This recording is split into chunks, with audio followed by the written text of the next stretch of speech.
Hi friends, అందరూ ఎలా ఉన్నారు? ఈరోజు అయితే నేను ఈవినింగ్ టైంలో ఈజీగా చేసుకునే స్నాక్ రెసిపీ అయితే చూపించబోతున్నాను. దానికోసం ముందుగా ఆనియన్స్ని అయితే ఇలా సన్నగా కట్ చేసుకొని ఆ బౌల్లో తీసుకున్నాను. పచ్చిమిర్చి సన్నగా కట్ చేసుకున్నవి, సాల్ట్, ఇంకా కొత్తిమీర, ఇంకా బియ్యం పిండి తీసుకున్నాను.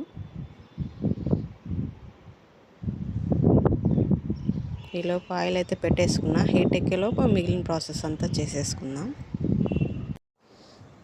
ఆనియన్స్ని తీసుకున్నాను కదా, ఇట్లా బాగా నలిపేయాలి. అంటే సన్న సన్న పీసుల్లాగా వచ్చేసేయాలి. ఇదిగోండి ఇట్లా వాటర్ అయితే వచ్చింది. నేను వాటర్ ఏమి యాడ్ చేయను ఇందులో. కొంచెం సాల్ట్ వేసుకొని మొత్తం బాగా నలిపేసుకుంటే ఇట్లా వాటర్ ఊరుతాయి. దానిలో చిల్లీసు, కొత్తిమీర, చిల్లీస్ వద్దనుకుంటే కారపొడైనా వేసుకోవచ్చు, మన ఇష్టం అది. నేనైతే చిల్లీసు, కొత్తిమీర అవి తీసుకున్నాను. కరివేపాకైనా తీసుకోవచ్చు.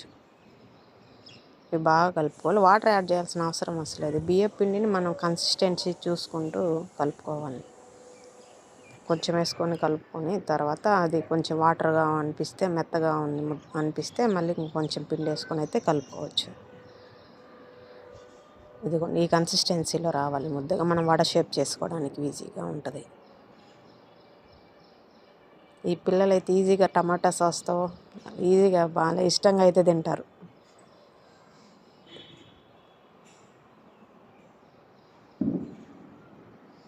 నేను ఆయిల్ హీట్ ఎక్కింది. ఇంక ఈ లోపు ఇట్లా తట్టేసుకొని వాటర్లో వేసేసుకుంటున్నాను. చాలా బాగా క్రిస్పీగా వస్తాయి ఫ్రెండ్స్.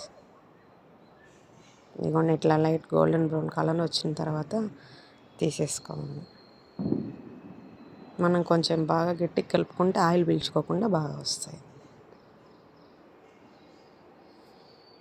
ఓకే ఫ్రెండ్స్, నా వీడియో కనుక మీకు నచ్చినట్లయితే లైక్ చేయండి, షేర్ చేయండి, సబ్స్క్రైబ్ చేయండి. నేనైతే వడలను ప్లేట్లోకి సర్వ్ చేసేసుకుంటున్నా.